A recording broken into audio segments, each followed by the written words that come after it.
అనుకోకుండా కొన్ని సందర్భాలు వస్తాయి. అదేం గొప్ప విషయం కాదు.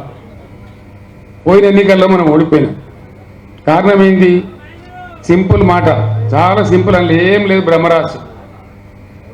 మనోళ్ళకి జర అలవాటు కదా, జర మంచిగా కాగానే ఉబ్బుడు, జరంతా ఇటమిటం కాగానే సగ్గుడు. ఇదంతా మనకు అలవాటు, మన తెలంగాణ.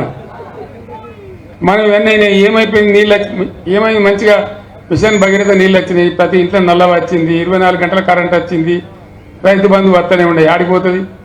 ఇవన్నీ అయిపోయినాయి. వాడేమో 5,000 ఎక్కిస్తా అంటాడు కదా, 2 అన్న అక్కడ 4,000 పెన్షన్ అంటాడు కదా. అత్యాశ పోయి మంచిగా ఉన్నది కదా అని మనం అనుకుంటే, మంచిగా ఉన్నదని చెప్తాం అనుకుంటే, వాడు ఇంక్రెంట్ ఎక్కువ కట్ట కదా పోయి ఆయన చేయడం. సరే, మీ హుజూరాబాద్ టైగర్ కౌశిక్ రెడ్డి అంటూ గెలిచింది, దీవించి గెలిపించింది.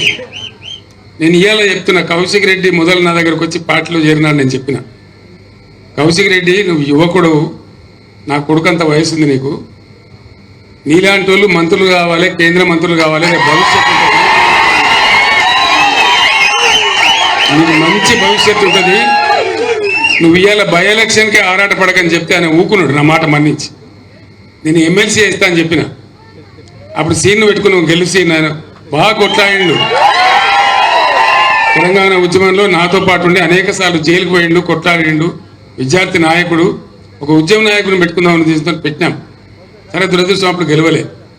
నేను చెప్పిన ప్రకారమే కౌశిక్ రెడ్డి గారు నేను ఎమ్మెల్సీ చేసిన, గవర్నమెంట్ విప్ చేసిన, మళ్ళీ మీరు కౌశిక్ రెడ్డిని ఎమ్మెల్యే గెలిపించి నాకు ఇచ్చినారు. ఇవాళ